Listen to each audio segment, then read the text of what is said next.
여러분 안녕하세요. 배본철 교수입니다. 여러분들 청교도에 대해서 많이 들어보셨죠? 17세기에 놀라운 영적 각성을 일으켰던 청교도. 아마도 여러 방면으로 이 청교도에 대한 얘기들을 우리가 많이 하고 있습니다. 자, 오늘 이 시간에 저와 여러분들은 이 청교도가 어떤 동기에서 시작됐으며, 그리고 그들이 끼친 영향이 어땠으며, 그리고 또 오늘날 우리가 청교도적 교훈을 가지고 살아간다는 것은 어떤 의미가 있는지, 이런 부분에 대해서 우리 함께 살펴보도록 해서 오늘날 우리의 삶과 사회 속에 이 청교도적 좋은 이상들이 좀 풍요롭게 넘쳐나는 그런 사회가 되었으면 좋겠다. 이런 동기를 가지고 오늘 함께 이 청교도에 대해서 살펴보도록 하시겠습니다.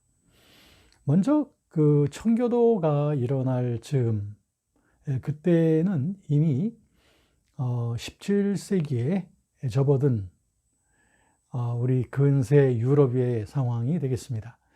특별히 청교도는 영국에서 시작이 되어졌죠. 그랬을 때에 이 청교도들의 그 동기는 무엇이냐면, 그 영국 성공회 내에, 그러니까 영국 성공회는 아무래도 지난날 그 가톨릭 신앙으로 이어져 오고 있었던 그 영국에서 이제 헨리 8세와 더불어서 이제 개신교적인 그런 요청들이 시작이 되었고, 그 후에 마침내 그 엘리자베스 여왕에 의하여 영국 성공회가 정착을 하게 되죠. 그랬을 때 그 영국 성공회는 분명히 가톨릭 교회는 아니지만, 그러나 이제 개신교 일반 교회들하고도 상당히 다른 그런 교리들과 그 의식들을 갖고 있었던 거죠.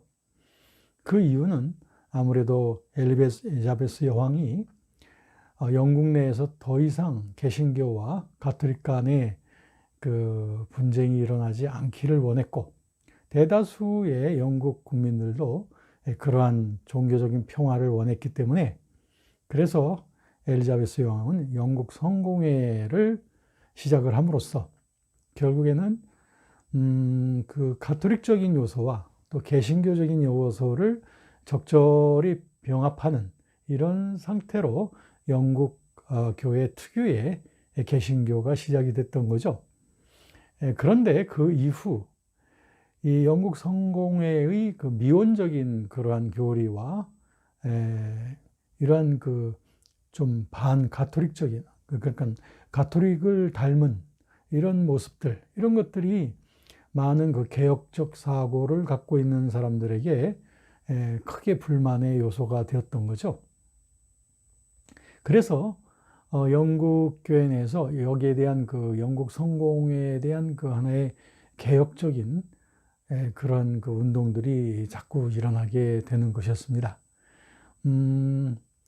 그랬을 때 이 청교도들은 아주 명확한 그 성서주의에 입각한, 그리고 개신교적인 원리를 충분히 구현해내는 그런 개신교가 일어나기를 원했던 거죠. 물론 청교도들이 어떤 영국 성공회 내에 새로운 교단을 만들려고 하기보다는 영국 성공회를 좀 영적으로 갱신하고 성경적으로 순수하게 되돌리는 이런 것을 목표로 해서 일어나게 됐던 것이죠. 네, 이렇게 해서 이 청교도 운동이 사실은 이 청교도라고 하는 그 이름, 명칭이 시작되어진 것은 16세기 후반에까지 올라가게 되겠어요. 그래서 그 Puritans, 어떻게 보면 그 청결주의자, 뭐 이런 그 좋지 않은 그 하나의 닉네임이 붙게 된 거죠. 까다로운 사람들이라고 하는 아주 청결주의자, 이런 것이죠. 그래서 이와 같은 그 청교도 운동의 그 시조라고도 불려지는 사람이 존 후퍼 같은 사람입니다. 이런 사람이 그 그 유럽 대륙으로 건너가서 거기에서 그 개신교가 잘 되고 있는 그런 지역에 공부를 하고 돌아와서 그래서 영국 성공회 내에 이런 그 새로운 바람을 일으키려고 했던 겁니다. 특별히 영국 성공회 내에는 뭐 가톨릭적인 요소들이 상당히 많이 있다고 보았기 때문에 예를 들면 뭐 교회에 재판권을 준다든지 아니면 그 미사 형태라든지 또 성직자의 독신 생활이라든지 오늘날 영국 성공회는 좀 변화가 됐지만 당시에는 그랬습니다. 그 다음에 그 성인들, 돌아가신 성인들에 대한 기도를 한다든지 또 비밀스러운 그 사제 앞에 나가서 고해를 한다든지 금욕주의라든지 연옥사상이라든지 이런 것들에 대해서 많은 개혁적인 사고를 갖고 있는 사람들이 여기에 대해서 상당히 반대하기 시작했던 것입니다.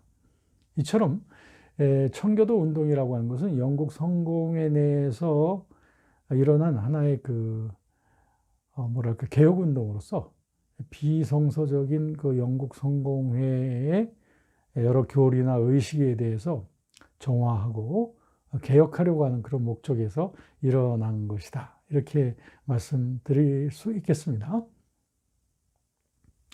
자, 그러면 청교도들이 이 영국 성공회에서 이제 하나의 그 세력을 갖춰가면서 그들은 청교도적인 이상을 가지고 기도문을 새롭게 그 반대하기 시작했습니다. 영국 성공회에 있었던 공동기도서, Book of Prayer 이와 같은 것을 거부하기 시작했고요. 또한 공동기도서 내용과 함께 그 성만찬 때 무릎을 꿇고 기도하는 영국 성공회의 그 의식들 이런 것들을 다 그 배격하고 그 청교도들은 존 칼빈의 그 성만찬론의 강조점을 존중하면서 성만찬 시에 그리스도가 그 성령으로 임재한다.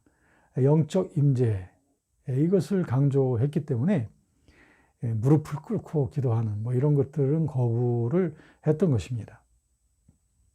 그리고 그 영국 성공회 내에서는 그 좀 가톨릭적인 그런 어떤 공로주의적 그 구원관 또는 좀 그 어떻게 보면 알미니안적인 그러한 그 인간의 자유 의지를 강조하는 이런 신앙 노선을 많이 따르고 있었는데 여기에 대해서도 청교도들은 상당히 불만을 품고 오히려 존 칼빈의 이와 같은 절대 예정론 신앙을 절대 예정론과 하나님의 절대 주권에 대한 강조를 청교도들은 따르기 시작했다는 점 이런 것들이 이제 청교도들의 신학을 형성해 가는 것을 보게 됩니다. 마침내 17세기의 전반부인 그 1640년에 이르러서 청교도들은 그 유명한 그 웨스트민스터 신앙고백, 웨스트민스터 컨페션, 웨스트민스터 신앙고백을 채택하게 됩니다. 이것은 이제 칼빈주의적 신앙을 고백을 하고 그 칼빈의 예정론을 따르고 있죠. 그런데 이제 다만 칼빈의 그 예정론을 따르긴 하지만 그 이중 예정론은 따르지 않고 그 하나의 단일 예정론. 이 이중 예정론은 뭐고 단일 예정론은 무엇인가? 이중 예정론은 칼빈이 말한 바 구원받을 자들로 하나님이 선택하고 그 다음에 떨어질 사람들, 멸망받을 사람들도 사실은 하나님이 결정한다고 하는 것이 그 이중 예정론인데요. 그런데 이제 그것이 너무 그 논리적으로 굉장히 그 저항을 많이 받기 때문에 청교도들은 조금 이 해석을 조금 누그러뜨려서 구원받을 자들만 예정한다라고 하는 그 single predestination 단일 예정론을 말하게 됩니다. 근데 사실은 뭐 그 내용에 있어서는 그게 그 말이 그 말이죠. 뭐 A, B 그룹이 있는데 그 중에 A 그룹만 구원하기로 선택했다. 그렇게 예정했다라고 하면 그 B그룹은 뭐 선택을 안 했다 손치더라도 당연히 그들의 운명이 정해지는 거니까 어떻게 보면 그 단일 예정론이나 이중 예정론이나 내용은 사실은 같다. 근데 그 표현에 있어서 상당히 누그러뜨렸다 이렇게 말할 수 있겠습니다. 그렇게 해서 특히 그 청교도들이 드디어 그 영국 내에서 이제 점차 세력을 얻어가게 되자 마침내 이제 청교도 당들이 만들어지게 되죠. 그래서 이제 정치적으로도 이제 실력을 행사해서 영국을 다시 좀 순수한 성경적 나라로 만들어 보자라고 하는 이런 그 청교도들의 이상이 있었고, 그 일에 있어서 정치 군사적으로 앞장섰던 사람이 올리버 크롬웰입니다. 그래서 올리버 크롬웰은 그 청교도 신자들을 조직을 해서 군대를 만들었죠. 그래서 이 올리버 크롬웰의 그 청교도 군대가 매우 용맹스럽고 했기 때문에 한때 그들의 군대는 철기 부대라고 하는 이런 별명이 붙을 정도로 그들은 아주 용맹스러웠고요. 그리고 영국 성공회의 군대들하고 싸울 때마다 그 승리를 하곤 했던 거예요. 그래서 이제 한때 그 영국 내에는 청교도들의 세력이 그 영국을 다시 장악하게 되는 것이 아닌가라고 하는 그러한 그 세력화가 되어지기도 했습니다.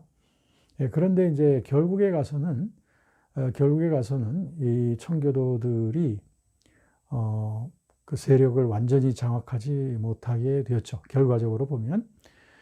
그렇게 하면서 그 와중에 있었던 것이 이제, 뭐랄까요. 그 서로들의 그 청교도들과 그 영국 성공회와의 그런 어떤 그 화해의 자리를 만들려고 하는 이런 일들도 있었고요. 그래서 어쨌든 결과적으로 청교도들은 영국 내에서 세력 장악하지 못하고 마침내 청교도들은 이제 외국으로까지 바다 건너까지 건너가서 거기에서 자기들의 이상적인 그런 그 세계를 만들어 보려고 했던 거죠. 그것이 이제 여러분 아시다시피 이제 미 대륙에 청교도들이 진출할 때 그들의 이상이기도 했습니다. 그래서 청교도들은 그 미국 땅에 상륙해서 영국에서 이루지 못했던 그 하나님 나라의 꿈, 이것을 미 대륙에서 이루어 보겠다라고 하는 그런 불굴의 개척 정신으로 청교도들은 미 대륙에서 이제 어떤 땅들을 얻어가고 또 인디언들과의 그 투쟁을 통해서 세력을 얻게 되면 그때마다 교회당을 짓고 거기에서 그들이 목적한 바 그런 하나님의 나라의 꿈을 펼쳐나가게 된 것이 오늘날 그 미국의 그 역사의 중요한 한 편이 되었던 거죠. 자, 이렇게 볼 때 이 청교도들의 그 신앙과 신학은 사실 많은 부분 존 칼빈의 그 영향을 많이 받고 있죠. 그래서 어찌 보면 칼빈의 신학이 좀 더 구체화되어지고 17세기에 들어서 더욱더 구현되어진 것이 바로 이제 청교도들에게서 나타난다. 이렇게 말씀드릴 수 있겠습니다. 여기서 이제 우리가 지난번에도 우리가 보았듯이 우리 칼빈의 그 성령론에 대해서도 보았는데 저는 그 청교도들의 그 성령론이 오늘날 우리에게 준 영향이 매우 크다고 보면서 여러분과 함께 그 청교도들의 그 성령론에 좀 살펴보려고 합니다. 아까 말씀드렸죠. 이 청교도들의 신학은 대부분 이 칼빈의 영향을 많이 받았다고 하는 거 말씀드렸고요. 그렇기 때문에 하나님의 주권 사상이 청교도들에게도 굉장히 많이 나오고 있는 것을 보게 되고요. 그 존 칼빈의 성령론에 있어서 매우 중요했던 모티브 중에 하나가 그 그리스도와의 연합 아니겠습니까? Union with Christ. 마찬가지로 청교도들의 신학에 있어서도 특별히 그들의 성령론에 있어서 빠지지 못하는 것이 바로 Union with Christ, 그리스도와의 연합입니다. 그래서 그 유명한 청교도 신학자인 존 오웬은 그 그리스도와의 연합을 신자가 적용하는 것이 어떻게 우리의 그 성화의 삶을 이루어갈 수 있는지에 대해서 매우 그 심리적으로 이렇게 표현을 했는데요. 거기에 대해서 제가 좀 인용을 하도록 할게요. 존 오웬은요, 그 우리 신자들이 거듭난 이후 점점 성화의 길로 가게 되는 것을 하나의 사랑으로 풀었습니다. 사랑. 그러니까 모든 그 인간과 인간과의 그 사랑에 있어서도 사랑을 서로 간에 하게 되면 서로 간에 관심이 생긴다 이거죠. 관심 또는 집착, 이게 생긴다 이거죠. 전에는 그 관심이 없던 사람이었지만 이제 사랑이 싹 트게 되니 그 사람에 대한 뜨거운 관심이 생기다 이거죠. 그래서 관심이 생기고, 두 번째는 이제 그 사랑하는 자와 점점 더 비슷해져 가는 동화의 그런 그 작용이 일어난다는 거죠. 그것과 마찬가지로 바로 신자가 성화되어지는 과정이 바로 그 두 가지 단계를 거쳐간다고 본 겁니다. 첫째는 그리스도께서 나를 위해서 죽으신 그 사랑에 내가 부닥치게 되어져서 그리스도께 대한 사랑이 시작이 되면 이제 그때부터 관심이 생긴다는 거예요. 그리스도께 대한 관심이 점점 짙어지고 그리스도께 자꾸 집착하게 된다는 거죠. 자, 그렇게 되어지면 이제 신자의 영혼 속에는 그리스도와 함께 있는 그런 어떤 임재 의식에 이제 점점 깊어져 가는 거죠. 이게 동화라고 보는 것입니다. 이게 이제 동화가 되어지는 거죠. 그리스도와 함께 있고 닮아가게 된 그리스도의 생각이 내 가슴 속에, 그리스도의 동기가 내 속에 넘치게 되어지므로 사랑하는 그리스도께 대한 그 집착과 동화를 통하여 마침내 그리스도와의 그 일치되어져 가는, 이런 동화되어져 가는 이런 그 삶이 결국에는 성화의 길로 우리를 이끌어간다. 어떻습니까? 이 존 오웬의 이와 같은 그 해설이 매우 실용적이라고 생각을 합니다. 저와 여러분들의 삶도 마찬가지 같아요. 우리가 그리스도를 전에 몰랐었죠. 그런데 그리스도의 그 날 향한 그 사랑에 부닥치게 될 때, 그때 우리들은 거듭나지 않습니까? 거듭나면 거기서 끝나는 게 아니죠. 날 사랑하신 그 그리스도께 대한 이제는 사랑이 시작이 되는데, 그것이 이제 주님께 대한 관심과 집착이 생기게 된다는 거예요. 그런 가운데서 이제 점점 더 그리스도께 몰두하게 되어질 때 결국에는 동화되어져 가는 거죠. 그러면은 그리스도의 좋은 점들을 자꾸 닮아가게 되니 이것이 바로 성화의 과정이다. 그리고 이제 청교도들의 그 영성에 있어서 또 매우 중요한 것이 뭐냐면은, 청교도들은 그 양심에 대한 그 교리를 많이 발전시킨 사람들이었습니다. 사실 그 17세기는 그 계몽주의가 한참 일어나던 때였기 때문에 그 인간의 그 내면성에 대한 그런 조명, 연구 이런 것들이 상당히 깊어지던 때였습니다. 이랬을 때 청교도 신학자들도 다름없이 인간 내면에 대한, 인간 영혼의 기능에 대한 연구와 그 여러 가지 그 경험들을 많이 나누게 되는 것이었죠. 그래서 그 특별히 그들은 양심에 대해서 굉장히 강조를 했던 것입니다. 그래서 청교도의 그 학자 중에 하나였던 윌리엄 에임스 같은 사람은 양심의 기능을 굉장히 강조해서 표현을 했습니다. 다시 말하면 양심은 그 하나님의 그 마음을, 뜻을 우리에게 비춰주는 마치 우리 내면 속에 있는 거울과도 같은 것으로서 청교도들은 표현을 하고 있는 것이었어요. 그렇기 때문에 결국 우리의 참되고 진정한 신앙은 언제나 우리의 양심을 일깨우는 신앙이라고 본 거예요. 그러니까 우리 거듭난 자들이 그리스도를 따라 살아간다고 하는 경건한 삶을 산다고 하면서 이 양심을 무시한다든지 또 양심의 조명을 우리가 간과할 수 없다는 거죠. 그러니까 하나님의 성령의 역사는 언제나 그 양심을 통하여 우리에게 빛을 비추게 된다. 이렇게 표현을 함으로써 이 청교도들에 의하여 어찌 보면 그 양심 신학이라고도 말할 수 있을 법한 그 양심에 기초한 그런 그 신학을 많이 말했던 것입니다. 물론 청교도들이 거듭나지 아니한 자들의 그 양심과 거듭난 자들의 양심은 분명히 구분을 합니다. 어떻게 구분을 하냐면 거듭나지 않은 자들의 양심은 여전히 죄악에 매여 있고 하기 때문에 도덕적 각성이 일어날 수도 있지만 그러나 그것이 양심의 본래적 기능인 그 하나님을 더듬어서 찾아가려고 하는 그 하나님을 점점 더 가까이 하려고 하는 그런 양심의 기능까지는 미치지 못하고 하나의 부수적인 기능에만 머물러 있다는 거죠. 도덕적으로 선한가 악한가 이런 것 정도를 분별할 수 있는 기능. 그런데 그리스도의 은혜로 거듭나게 되면 양심의 총체적인 기능이 다 깨어남으로 말미암아 양심의 그 기본적인 가장 그 근본적인 기능이 살아난다는 거죠. 그게 뭐냐면 하나님을 찾아가는 것이다.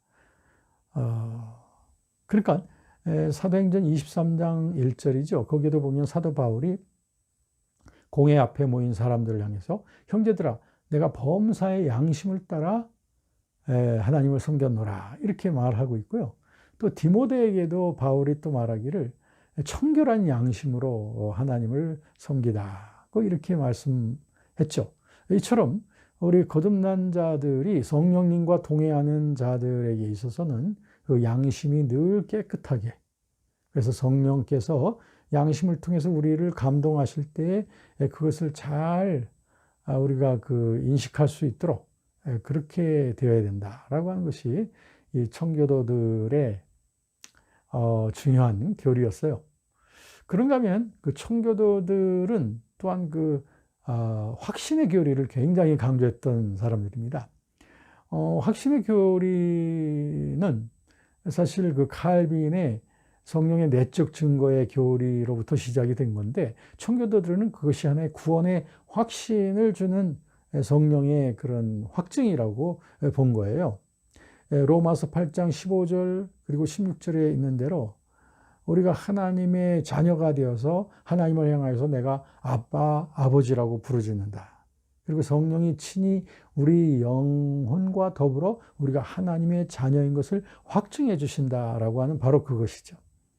바로 이 구원의 확신입니다. 요즘 우리말로 하면 구원의 확신을 성령께서 주신다라고 하는 것입니다. 그래서 청교도들은 이 구원의 확신 교리를 굉장히 강조를 했습니다. 그래서 참으로 예수 그리스도를 영접한 그런 확신이 있는가? 이걸 항상 되물어보는 것이 이제 청교도들의 하나의 영적 질문이었던 거죠.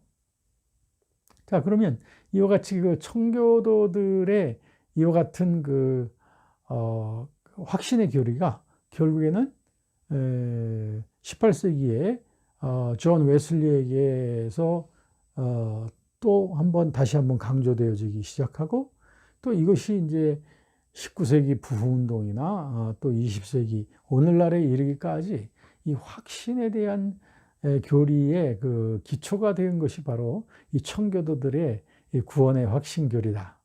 라고 할 때 17세기 청교도들이 우리하고 그렇게 멀지 않구나 라고 하는 것을 다 같이 느낄 수가 있는 거죠.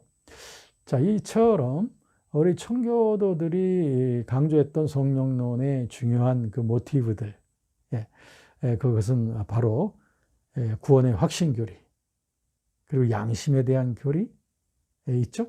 이런 것들이 또 그리스도와의 연합에 대한 강조, 그리스도와의 연합이 어떻게 성화의 길을 예비하게 되는지 이런 것들이 청교도 이후 많은 복음적 운동과 부흥 운동에 있어서의 귀중한 자료가 되었다는 것을 볼 수 있습니다. 여러분, 오늘 이 시간에 저와 함께 그 청교도에 대해서 같이 공부하셨습니다. 이와 같은 청교도적인 그 영적인 감동과 교훈이 우리의 삶 속에 충만히 배어드는 삶, 그것은 곧 영적 각성을 늘 노력하는 그런 삶이 아닐까 생각합니다. 그래서 우리들이 청교도들이 우리에게 남겨준 그 교훈대로 이렇게 바르게 올바르게 성경적인 그 교훈에 입각한 삶, 그리고 성령님과 동행하는 양심을 통해서 성령님의 음성을 듣고, 그리고 성화에 이르기 위한 삶을 노력하고, 또 구원의 확신을 계속 가지고 그 가운데서 우리가 기쁘게 살아가는 이와 같은 청교도적인 놀라운 그 삶의 열매가 우리의 삶 속에 가득했으면 좋겠습니다. 감사드립니다.